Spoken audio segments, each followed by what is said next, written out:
பார்ப்புகழும் பழனியிலே பங்குனி உத்திரமும் தைப்பூசமும் சிறப்பு பெற்றதாகும்.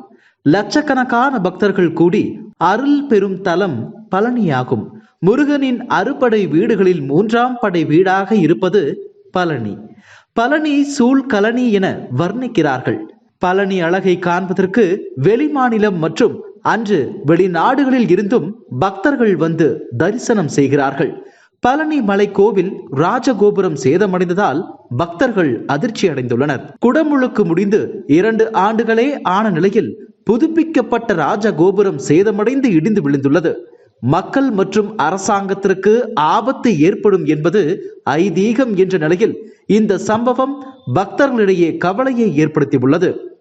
திண்டுக்கல் மாவட்டம் பழனிமலை கோவிலுக்கு கடந்த 2023ஆம் ஆண்டு ஜனவரி மாதம் 27ஆம் தேதி குடமுழுக்கு நடைபெற்றது. பல கோடி ரூபாய் செலவில் புனரமைக்கப்பட்டு மலைக்கோவில் மற்றும் சுற்று பிரகாரங்களில் உள்ள கோயில்களுக்கு குடமுழுக்கு நடைபெற்றது. இந்த நிலையில் பழனி மலைக்கோவில் ராஜகோபுரத்தின் வலது ஓரத்தில் உள்ள பகுதி சேதமடைந்து இடிந்து விழுந்திருப்பது கண்டு பக்தர்கள் கடும் அதிர்ச்சி அடைந்துள்ளனர். மலைக்கோவிலுக்கு கும்பாபிஷேகம் நடைபெற்று 21 மாதங்களே ஆன நிலையில் ராஜகோபுரம் சேதமடைந்திருப்பது பெரும் அதிர்ச்சியை ஏற்படுத்தியுள்ளது. ஆகம விதிப்படி 12 ஆண்டுகளுக்கு ஒருமுறை கும்பாபிஷேகம் நடத்தப்பட வேண்டும். கும்பாபிஷேகம் முடிந்து 21 மாதங்களே ஆன நிலையில் ராஜகோபுரம் இடிந்து விழுந்திருப்பது ஆன்மீகவாதிகளிடம் பெரும் கவலையை ஏற்படுத்தியுள்ளது.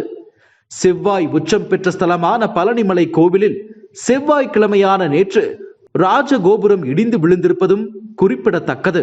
இது குறித்து பழனி திருக்கோவில் அதிகாரிகளிடம் கேட்டபோது ராஜகோபுரத்தின் உச்சியில் உள்ள பகுதி சேதமடைந்து 25 நாட்கள் ஆகிவிட்டதாகவும் அதிக அளவில் குரங்குகள் இருப்பதால் குரங்குகள் கோவில் கோபுரத்தில் உள்ள பதுமைகள் மற்றும் சிற்பங்களை சேதப்படுத்துவது வாடிக்கையாக உள்ளது. கோவில் கோபுரத்தில் உள்ள கலசங்கள் சேதமானால் மட்டுமே குற்றம். பதுமைகள் மற்றும் சிற்பங்கள் சேதமாவது எவ்வித பாதிப்பும் இல்லை. உடைந்து விழுந்துள்ள ராஜகோபுரத்தின் ஒரு பகுதியை சரி செய்ய திருக்கோவில் நிர்வாகம் நடவடிக்கை எடுத்து வருகிறது என்றார்.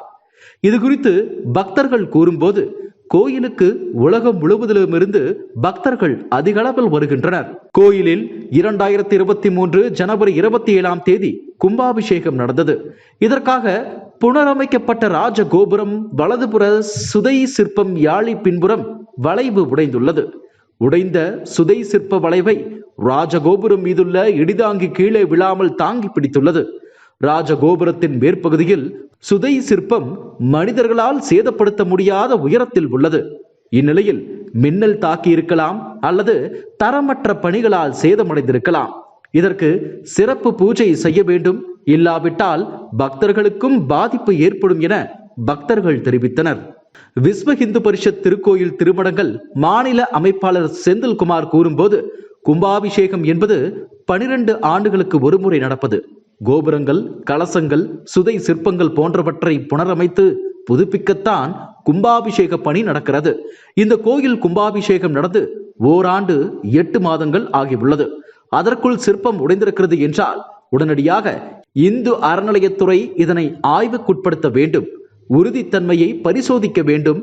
குரங்கு அமர்ந்ததால் இப்படி நடந்து விட்டதென தேவஸ்தான நிர்வாகம் கூறியதாக ஒரு தகவல் பரவுகிறது. இது குறித்து சோதிக்க வேண்டிய சூழல் உள்ளது. கோபுரத்தில் ஏதேனும் அசம்பாவிதம் நடந்தால் உடனடியாக புனரமைத்து பாலாலயம் செய்து கோபுரத்திற்கு கும்பாபிஷேகம் நடத்த வேண்டும். ஆகம விதிப்படி இதனை மேற்கொள்ள வேண்டும். பெரும்பாலான மக்கள் கோயிலுக்கு செல்லும் முன் கோபுரத்தை பார்த்துவிட்டுத்தான் செல்வர். எனவே ஆகம விதிப்படி உரிய விதிமுறைகளை பின்பற்றி கும்பாபிஷேகம் நடத்த வேண்டும். மற்ற கோபுரங்களின் தன்மையை பரிசோதிக்க வேண்டும் என்றார். கோயில் இணை கமிஷனர் மாரிமுத்து கூறும்போது ராஜகோபுரத்தின் சுதை சிற்பம் சேதமடைந்துள்ளதை ஆகம விதிகளுக்கு உட்பட்டு விரைவில் சரி செய்ய நடவடிக்கை எடுக்கப்பட்டுள்ளது.